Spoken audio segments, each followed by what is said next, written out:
Hello, welcome to Unacademy, India's largest e-learning platform. Start your preparation with Unacademy and get assured success in your upcoming civil services examination. On our platform, you will get daily life classes, structured courses, unlimited access for live and recorded classes. And after this, your preparation, you can evaluate yourself through live tests and quizzes. So download an Academy Learning app today and start your preparation. It's me, Rishikesh, and I am having experience more than 8 years to guiding aspirants of civil services examination. You can join our Telegram channel for daily updates and information. On our platform, we are 100 plus top educators will guide you throughout your preparation to grab success. You can join our courses like module wise, optional courses, and GS course as per your convenience. Right. If I'm talking about plus subscription, you can opt for the plus subscription, but do not forget to use referral code RBI Live to get 10% discount. Along with that, you can opt for the iconic subscription where you will get the various benefits like live test series, unlimited practice, structured schedule, personal coach, and study planner. Again, do not forget to use code RBI Live to get 10% discount. Those candidates wants to start their preparation with optional subject, they can choose various optional. Visit our website or download an Academy app. You will get all information about optional subject.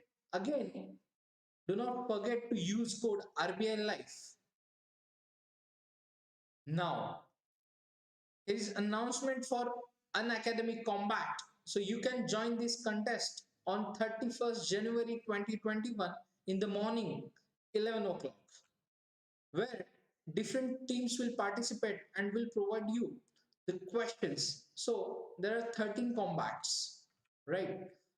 After that, you will get ranked and amazing prizes. So do not forget to join an academy combat. Now, come to the part of preparation. You can join a new batches starting from 25th of January. Those candidates start their preparation for 21 prelims, 22 prelims, and 23 prelims. So they have option for 6 months batches, complete 1 year and 2 years batches. Along with that, NCRT batches also available for your UPSC preparation. And here is the announcement for iconic subscription. Those candidates want to upgrade their subscription, they can do or upgrade their subscription before 25th January to get discounted prices. All right. So guys, after historical background of part 1 and part 2, today we will start the development of the constitution and its features. Right. Now, what about the Constituent Assembly? If I'm talking about Constituent Assembly, so Mr. M.N. Roy firstly introduced the concept of Constituent Assembly in India in 1934. M.N. Roy was communist leader and he introduced or represent the idea of Constituent Assembly. But later on in 1935, Indian National Congress was presented the idea of Constituent Assembly, and in 1938 Jawaharlal Nehru presented the idea of Constituent Assembly and he announced that the Constitution of Free India must be framed. And during that, I mean to say, Constitution of India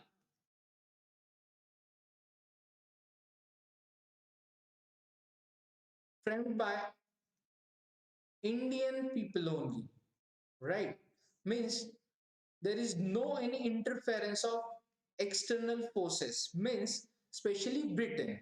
All right. So in 1938, idea came up with the Constituent Assembly, and Nehruji announced the Constitution of Free India must be framed, right? And the Constituent Assembly elected on the basis of adult franchise. So remember the point of adult franchise announced in the 1938. Now, after that, what happened? If I'm talking about world scenario, there was war between Germany and Britain. All right. And in Asia, war started between Japan and Britain.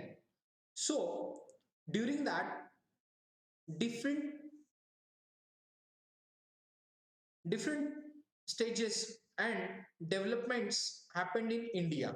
So British Parliament offered us like Dominion State and Constituent Assembly under this August offer. But Muslim League demanded separate country, independent country, and Indian National Congress was demanding united country. That's why, that's why ultimately the demands and that summit was differentiated on the opinion. So after that, Cabinet Mission Plan 1 means Cripps Mission, known as Cripps Mission. They put the idea of Dominion State and Constituent Assembly for United India and country, but that was denied, right? And so Cripps Mission was not able to convince both parties for the Constituent Assembly. Then in 1946, after the World War II, British Parliament decided to send cabinet mission to India known as Cabinet Mission Plan 2. And under that, they proposed the Indian Constituent Assembly and an interim government for India. Now, this Cabinet Mission Plan 2 successfully convinced Muslim League and Indian National Congress with the point of Constituent Assembly, right? Now, they decided, and under this plan, Constituent Assembly was formed with the member of 389 members on basis of population. Now, the composition of the Constituent Assembly and members of the Constituent Assembly was 389 divided into two parts. One is from the British province and 93 from princely provinces, princely states, right? So these 296 members divided into again 292 and 4. 292 from 11 governance provinces and 4 from 4 chief commissioners provinces, that is 1 for 1 provinces, and 93 members nominated by princely states. So here is the draft and outline of Constituent Assembly, that is total 389 members. Now come to the next part. So that Constituent Assembly basically based on population. So like one member representing the population of 1 million, that is 10 lakh people of India. Now, the seats allocation, if I'm talking about seats allocation in the Constituent Assembly, so there were British British province were to be divided among the three principal communities, that is Muslims, Sikh, and General. All right. So the proportion on their population. So if I'm talking about those 296 members divided into three communities, and the voting method for this election, like proportional representation. Understand the process of proportional representation, and we'll see this in the further election process as well. So just remember, this is a single transferable vote system, right?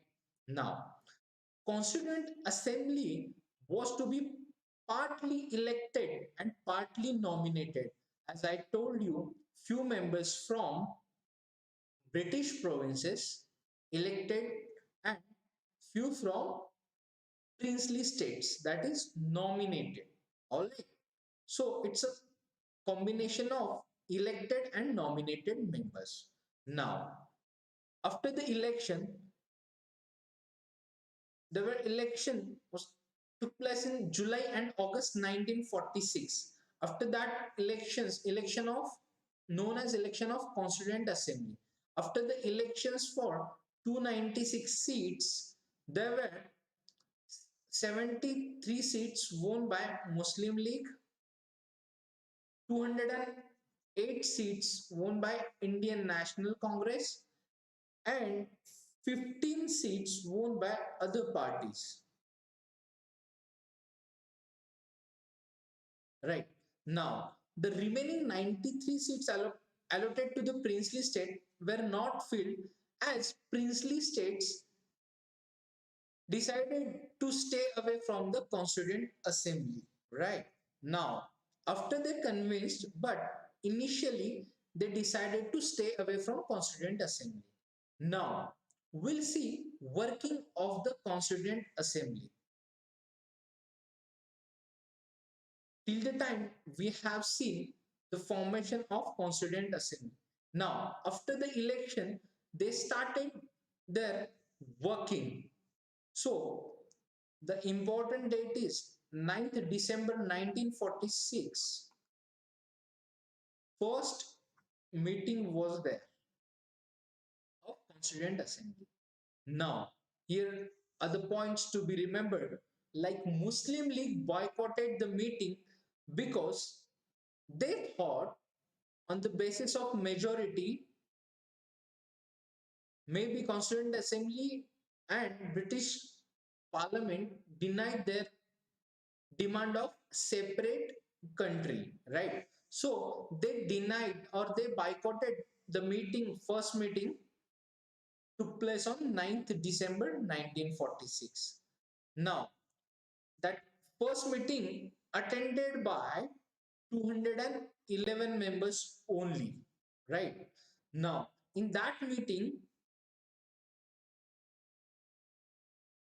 members, 211 members decided and selected temporary president. So, remember guys, first president of the Constituent Assembly was Dr. Sachidananda Sinha. As we have discussed in the last lecture, right, related, he was member of the Viceroy's Council, right? So Dr. Sachidananda Sinha was the elder member of the Constituent Assembly, elected or chosen as a temporary president. After that, Constituent Assembly elected Dr. Rajendra Prasad as a permanent president. All right.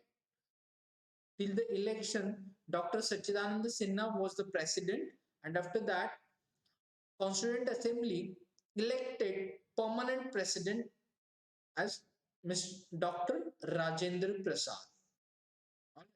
Now, this Constituent Assembly elected two vice presidents, H.C. Mukherjee and V.T. Krishnamachari was vice president.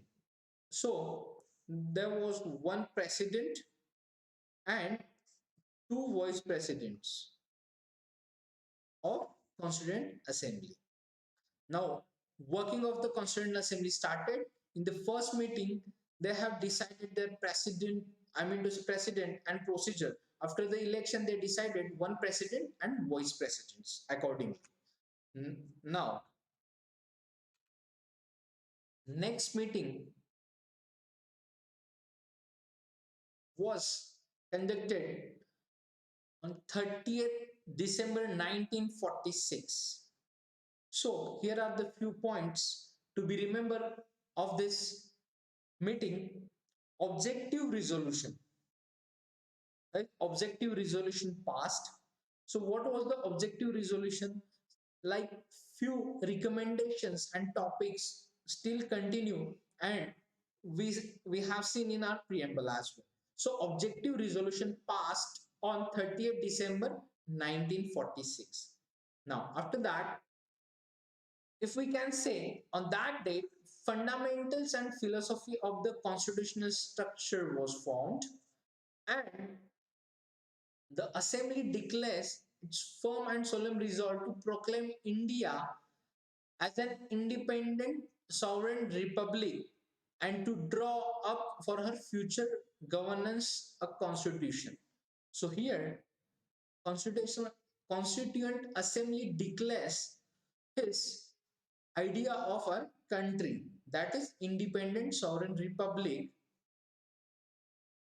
and India will draw own constitution. Right now, few topics to be remembered, like the territories that now comprise British India, the territories that now from Indian states. So territories of British India known as Indian states, and other parts of India outside India and state as well as the territories are willing to be constituted into independent sovereign India shall be union of them all. Means all British occupied territories known as part of India and outside territories also, those willing to join this independent sovereign India, so collectively known as union. All right. Now, so as I told you, the territories, their present boundaries with such others may be determined by the Constituent Assembly, and thereafter according to the law of constitution shall possess and retain the status of autonomous units together with the residuary powers, and exercise all powers and functions of government and administration save except such powers and functions as are vested or assigned to the union. All right. Now, all power and authority of the sovereign independent India derived from the people only. So it's not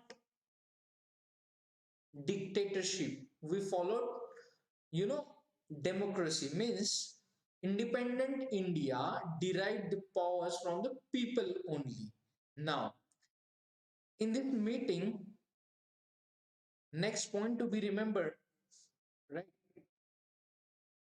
To guarantee and secure justice, justice like social justice, economic and political, equality of status of opportunity, freedom of thought, expression, belief, faith, worship, vocation, association, and action, subject to law and public morality.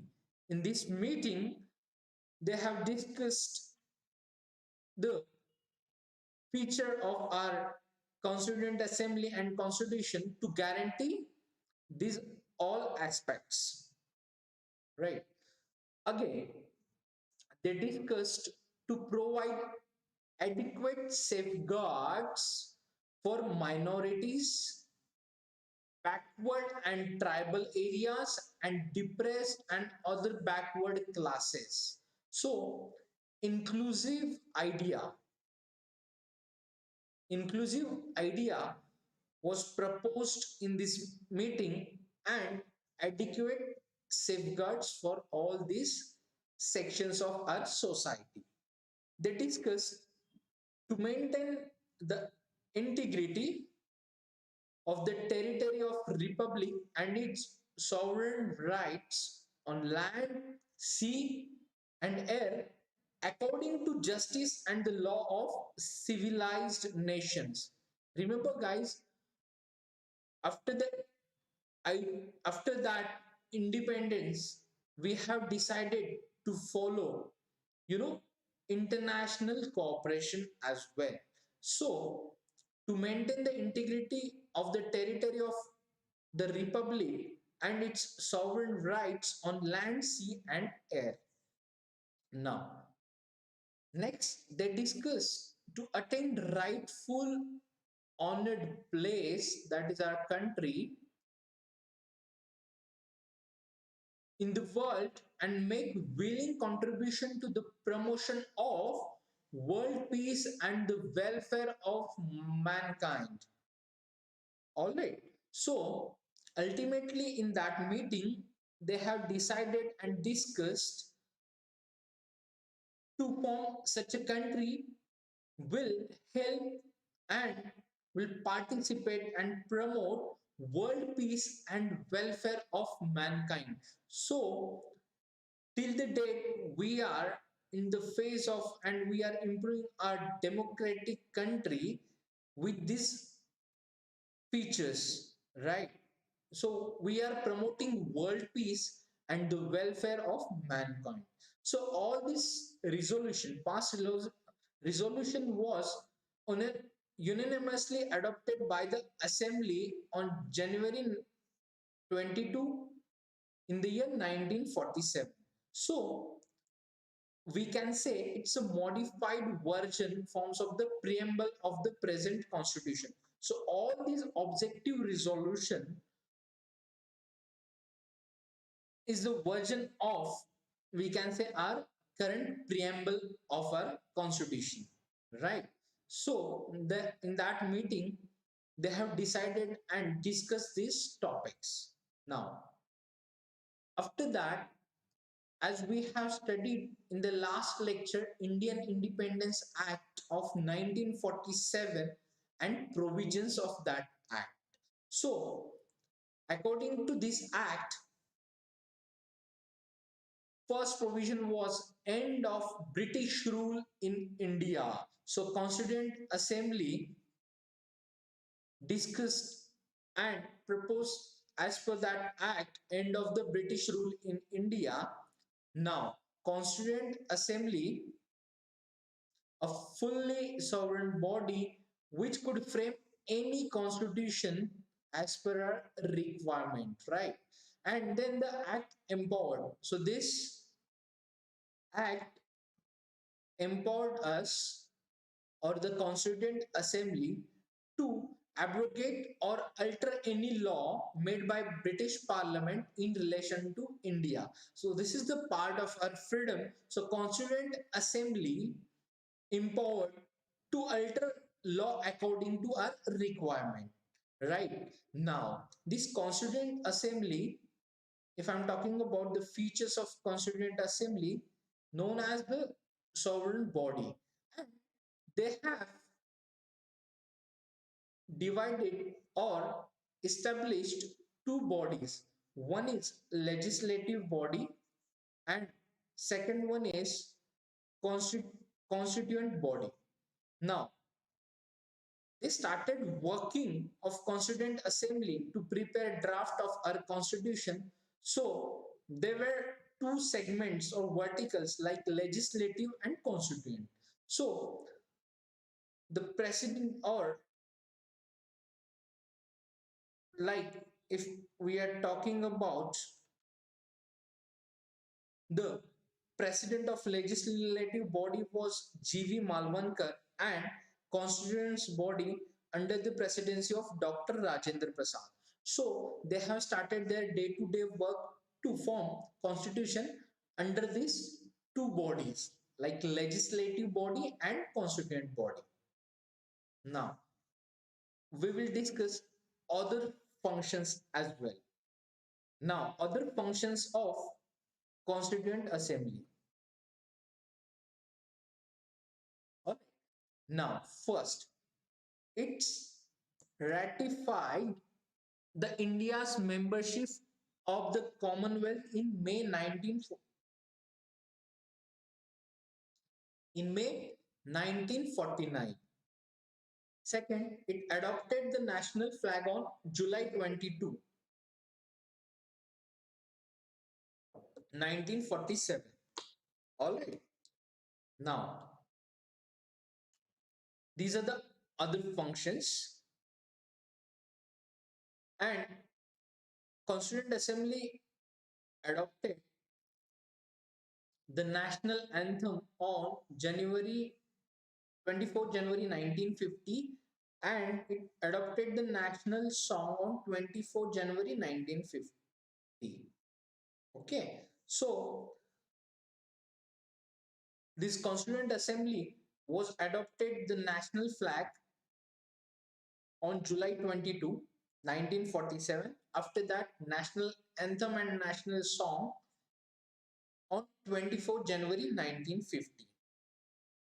Now, the part of other functions, Constituent Assembly elected Dr. Rajendra Prasad as the first president of India. Alright guys, so event took place on 24th January 1950. So Constituent Assembly elected Dr. Rajendra Prasad as the first president of India, right? So these are the few other functions of Constituent Assembly. Now we'll discuss few committees of the Constituent Assembly. So basically, they have started drafting of our constitution, and the work is divided into different committees. All right. So there are few committees. If I'm talking about major committees, minor committees, and other committees. So number of committees to deal with different tasks of constitution making. So we'll see 8 major committees, right? So as I told you, there were Constituent Assembly formed 8 major committees, then few minor committees,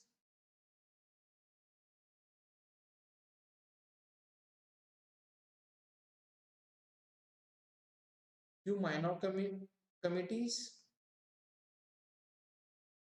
and other committees as well.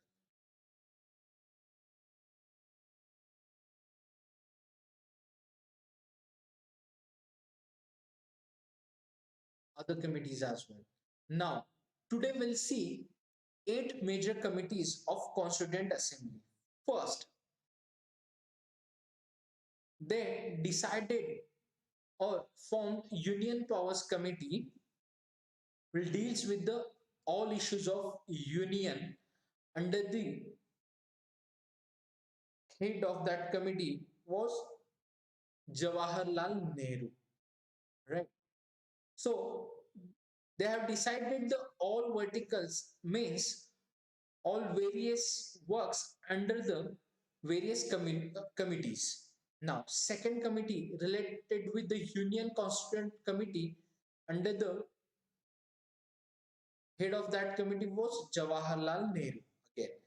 Then third, Provincial Constituent Committee under the guidance of Sardar Patel. Then fourth drafting committee was there under the leadership of Dr. B.R. Ambedkar. So there are 8 major committees in which these 4 committees were working on their all topics. So topics related to union powers under the leadership of Jawaharlal Nehru, Union Constitution Committee again under the Jawaharlal Nehru, Third, Provincial Constitution Committee under the leadership of Sardar Patel. And fourth, Drafting Committee under the leadership of Dr. B.R. Ambedkar. All right. Now, next, fifth committee, Advisory Committee on Fundamental Rights, Minorities, and Tribal excluded areas under the leadership of Sardar Patel. Fifth committee they formed under the leadership of Sardar Patel, which deals with fundamental rights, minority and tribal and excluded areas. Now, under this committee, they formed 5 subcommittees. Remember, guys, so there are 8 major committees in one committee, that is Advisory Committee on Fundamental Rights, Minorities and Tribal and Excluded Areas, formed with the 5 subcommittees. So, in which Fundamental Rights Subcommittee headed by J.B. Kriplani, second subcommittee for Minority Subcommittee headed by H.C. Mukherjee, third subcommittee for the Northeast Frontier Tribal Areas and in Assam excluded and partially excluded areas of the committee under the leadership of Gopinath Bardoloi. Then fourth committee, excluded and partially excluded areas other than those in Assam, the subcommittee under the leadership of A.V. Thakkar. Next, fifth subcommittee was formed in the Constituent Assembly for the Northwest Frontier Tribal Areas Committee. All right. So, these are the 5 subcommittees formed under the leadership of Sardar Patel, and each subcommittee headed by these 5 leaders. All right. Now, sixth major committee, Rules of Procedure Committee under the leadership of Dr. Rajendra Prasad. So it deals with the all procedures of committee. I mean to say Constituent Assembly procedures and rules and regulations. Then sixth committee was there, State Committee, Committee for Negotiation with States under the leadership of Jawaharlal Nehru. And after that, eighth major committee,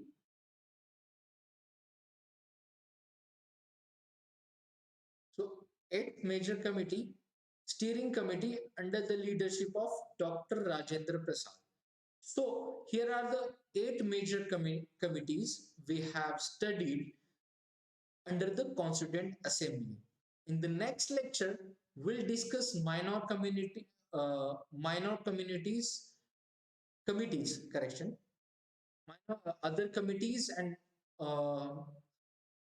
along with these 8 major committees will study remaining committees, minor committees and other committees under the Constituent Assembly.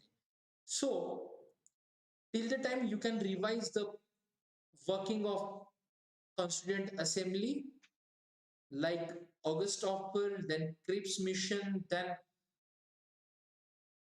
Mountbatten Plan, and accordingly the next mission, Cabinet Mission 2.